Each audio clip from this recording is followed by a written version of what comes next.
আজকে আমরা শিখব transformations of sentences assertive to interrogative note 6।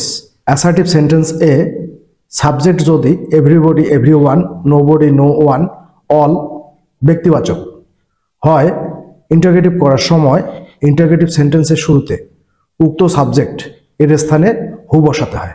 Assertive sentence everybody wants to be happy, এই assertive সেন্টেন্সটিকে আমরা ইন্টারগেটিভ করব। ইন্টারগেটিভ করার সময় এই সাবজেক্ট যদি everybody, everyone, nobody, no one, all ইত্যাদি হয়, সেক্ষেত্রে ইন্টারগেটিভ করার সময় আমরা শুরুতে এই সাবজেক্টগুলোর পরিবর্তে অর্থাৎ এভরিবডি এর পরিবর্তে হু বসাবো। যেহেতু এই অ্যাসার্টিভ সেন্টেন্সটি অ্যাফার্মেটিভ সেন্টেন্স, সেহেতু আমরা নেগেটিভ, ইন্টারগেটিভ নেগেটিভ করব। অর্থাৎ এভরিবডি এরপর হু বসালাম, এরপর আমরা নট বসাবো। নট হেল্পিং ভার্ব ছাড়া বসে না। এখানে ভার্ব ওয়ান্টস এর সাথে এস রয়েছে, তাই ধরে নিতে হবে এখানে হেল্পিং ভার্ব হিসাবে রয়েছে ডাস।